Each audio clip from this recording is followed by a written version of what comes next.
یہ جو assembly Saint کا الیکشن ہے نا اس کے چیئرمین کا، اس کی اہمیت تو یقیناً ہے، ہر الیکشن کی ہوتی ہے، لیکن اب میں سمجھتا ہوں کہ محاذ زیادہ کھل گئے ہیں اور اب اس پہ مختلف طرف سے وار ہو رہے ہیں یا ہوں گے، آپ دیکھیں گے آنے والے دنوں میں، اور یہاں سے اگر رکے گا تو ادھر سے شروع ہوگا اور ادھر سے رکے گا تو ادھر سے شروع ہوگا. یہ معاملہ میرے نزدیک یہ بڑھنے جا رہا ہے اور ہم زیادہ آپ دیکھیں گے کہ وانکی آپ کو لگے گا سسٹم، یہ ہلے گا. جی یہ ملٹری جی سائنس کیا کی فرما رہے زبان تھے میں آپ؟ اس کو کہتے ہیں، اس کو ملٹری سائنس کی زبان میں کہتے ہیں 1000 کٹس. ٹھیک ہے، اچھا صحیح ہے. تو ایک بجائے بات شاہ جو آج بڑی، ایک جو بات آج بہت نقصان دہ ہوئی، دیکھیے پرسنلی میں کچھ بہت مداح نہیں ہوں محترمہ مریم اورنگزیب کا، لیکن وہ ایک خاتون ہے، وہ ایک پولیٹیشین ہے، اور ایک پولیٹیشین بذات خود قابل احترام ہوتا ہے، اور خاتون کا تو اس لیے زیادہ احترام ہونا چاہیے کہ ہم اپنے ملک میں سیاست کی بنیاد اخلاق پہ نہیں رکھ سکتے. اگر ہم محترمہ مریم نواز، بشرا عمران، شیلا رضا، مریم اورنگزیب اور جو دیگر خواتین شیری پولیٹیشنز مزاری ہیں، شیری مزاری، شہری رحمان، ان کو احترام دینا ان کی ذات کا احترام نہیں ہے، پاکستان کی قوم کے ٹرانسپیرنٹ مورل پیڈسٹل کی بنیاد ہے. یہ تو ایک بات ہوگی. لیکن دو بھائی اس دوران میں ان لغو اور بیہودہ حرکات کی زد میں آئے، مصدق اور شاہد خاقان. اتفاق کی بات یہ ہے کہ ہمارے بہت ہی داغدار سیاسی منظر احسن میں اقبال بھی. یہ احسن اقبال بھی، تینوں اور احسن اقبال تو اس لیے بھی خاص طور سے، شاہد بھی، کہ یہ کسی اور تشخص سے آ کے کسی اور تشخص میں گرو کرنے والے یہ ہمارے بہت قابل احترام سیاستدان ہیں، اور ان کو میری رائے میں یہ نہیں سمجھنا چاہیے کہ شاہد، احسن اقبال اور مصدق ملک کا تعلق مسلم لیگ نواز سے. they actually constitute the democratic crux of our political body. Absolutely. my opinion. اور بھی بھائی ہیں، اور بھی بہن بھائی ہیں، اور بالکل قابل احترام ہے، لیکن آج جس طرح سے یہ سب ہوا مجھے شرم آ رہی تھی. آپ کو یاد ہوگا کہ شیر افغان صاحب کے ساتھ یہ بدسلوکی کی گئی، حالانکہ ارباب غلام رحیم کا وہ جملہ ایک صحافی کے طور پہ میرے دل پہ کھدا ہوا ہے، جب انہوں نے کہا تھا کہ صحافی کون ہے جسے میں جوتے کی نوک پہ رکھتا ہوں. یہ ارباب غلام رحیم نے وزیر اعلیٰ سندھ ہوتے ہوئے کہا تھا. لیکن جب ارباب غلام رحیم پہ سندھ اسمبلی کے کوریڈور میں جوتا مارا گیا، ہم نے کہا no, this is not politics, this is not democracy, no this is not gonna work. یہ درست بات نہیں ہے. انہوں نے جو فرمایا وہ ان کا ظرف تھا. جو ہم عرض کر رہے ہیں وہ پاکستان کے لوگوں کا، پاکستان کی آنے والی نسلوں کا مستقبل ہے.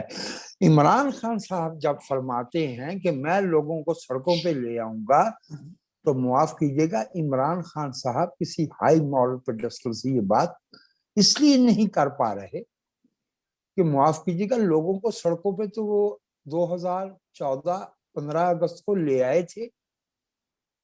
میرا ایک سوال ہے کہ پچھلے 2.5 برس میں عمران خان صاحب کو اپنا وہ سیاسی کزن نہیں یاد آ رہا، وہ اچھی اچھی ٹوپیاں پہننے والا شیخ الاسلام، کدھر ہے وہ؟ خان صاحب سیاست میں آپ، سیاست جو ہے وہ FIR ہے، ضمنی ہے تھانے کی، آپ اس کو ڈیلیٹ نہیں کر سکتے، اس کے پیج نمبر پہ کچھ لکھا ہوا ہوتا ہے. 15 جون کو آپ دھرنے کا اعلان کرتے ہیں، 17 جون کو ماڈل ٹاؤن ہوتا ہے. 2.5 برس ہو گئے ہیں. آپ کریں نا تفتیش ماڈل ٹاؤن میں جو قتل عام ہوا، 14 پاکستان کے شہری مارے گئے. آپ اس وقت کہہ رہے تھے نا، ہمیں معلوم تھا کہ آپ جو فرما رہے ہیں اس کے مقاصد اور ہیں. اب کدھر ہے وہ شیخ الاسلام؟ وہ کدھر ہے وہ کبھی وہ ڈاکٹر بن جاتا ہے، کبھی مولانا، کبھی مولوی، کبھی علامہ. وہ کدھر ہے وہ 14 بندوں کا خون بہا لینے وہ نیشنل کالج آف آرٹس کے باہر آ کے کھڑا ہو گیا تھا. اب کیوں نہیں آتا؟ اب کیوں نہیں وہ جی پی او لاہور کے باہر کنٹینر کھڑے کرتا؟ سر، عمران خان صاحب کی سیاست ایک ابو الحسن الف لیلہ والے کا خواب تھا. لیلہ بالف لیلہ وہ ختم ہو گیا. کاؤنٹ ڈاؤن شروع ہو گیا. خان صاحب نے جس طرح سے الیکشن کمیشن پہ حملہ کیا انہیں خود اندازہ نہیں ہے کہ بینگ پرائم منسٹر وہ ایک اٹانومس کانسٹیٹیوشنل باڈی کو اپنا ماتحت نہیں سمجھ سکتے. جو ماتحت ہے انہیں تو ماتحت. لیکن ایک بات تو انہوں نے اچھی کی ہے نا کہ الیکٹورل ریفارمز ایسی ہونی چاہیے کہ آئندہ آنے والا کوئی یہ نہ کہے کہ دھاندلی ہو گئی. بسم اللہ. تو اس یہ کے لیے وہ جو یہ اتنی اہم بات ہے، اتنی بڑی بات ہے، تو اس پہ تو خان صاحب کو صرف یہ عرض کر دینا چاہیے کہ خان صاحب ایسی الیکٹرل ریفارمز آپ دوسرے سیاستدانوں کو ہر وقت چور ڈاکو لٹیرا وغیرہ کہہ کے نہیں کر سکتے. انسانوں کی طرح بیٹھ کے ٹیبل پہ، کیونکہ یہ وہ ملک ہے جس کی سیاسی گفتوں میں اتنی توانائی ہے. 83 میٹنگز، 2.25 سال، 101 شکیں پاکستان کے دستور کی 18ویں آئینی ترمیم میں بدلی گئی اور کنسنسس کے ساتھ، اور اس میں اکاموڈیٹ کیا گیا جماعت اسلامی سے لے کے فضل الرحمان تک سب کو کیا گیا. عمران خان صاحب آپ کے لیے بھی موقع ہے، یہ الیکٹرل ریفارمز آپ کیجئے. اور پاکستان کے لوگ اس لیے چاہتے ہیں کہ وہ یہ الیکٹرل ریفارمز ہوں کیونکہ ہم 11 انتخاب ہارے ہیں.